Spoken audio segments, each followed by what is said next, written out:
Hi, I'm Jim with the Start Haus Ski Shop in North Lake Tahoe, California. I'm holding two of the new Nordica skis for 2014, and these are brand new offerings in the mid 105, 107 range. It's an interesting thing that last year when I tested skis for last year's buy, I had to test about 6 skis in this width range.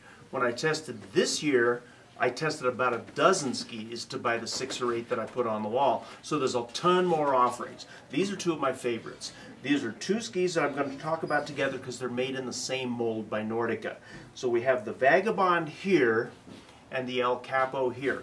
Both of these skis are 107 at the waist. Both of these skis have low camber and a tip rise that's not real sharp, but comes back to about here. And then a very minimal tail rise, so not much rocker in the tail at all. So both skis built the same, both built in the same mold. The difference in these two skis is metal in the Capo, no metal in the Vagabond. Now Nordica's done this in the past. They've had the Hellenback in years past, which has the lightweight core, no metal. They've had the Enforcer, which had a heavier core with metal in them. Same thing here. So although the shape is different, the two skis ski really differently. One of the overriding characteristics of the Vagabond is that it has a fairly lightweight and particularly a light swing weight.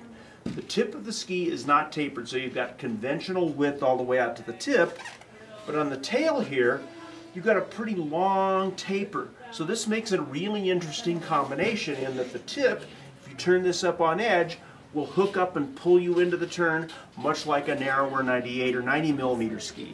The tail has a tendency to release, and so when you're in weird snow conditions, mixed snow, bumps, things like that, this narrow tail will release and let you out of the turn, and these skis both feel amazingly nimble.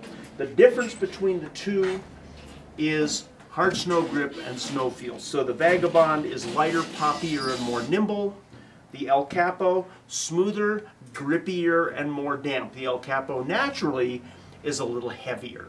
But both of these skis are so quick and nimble feeling that you don't really notice the weight on either one of these. And in fact, in this one, when I tested it at Mammoth last year, I was skiing on a 185, and I thought for sure I was on a 177. It felt so quick and nimble. So, two great new offerings in the 107 millimeter width range.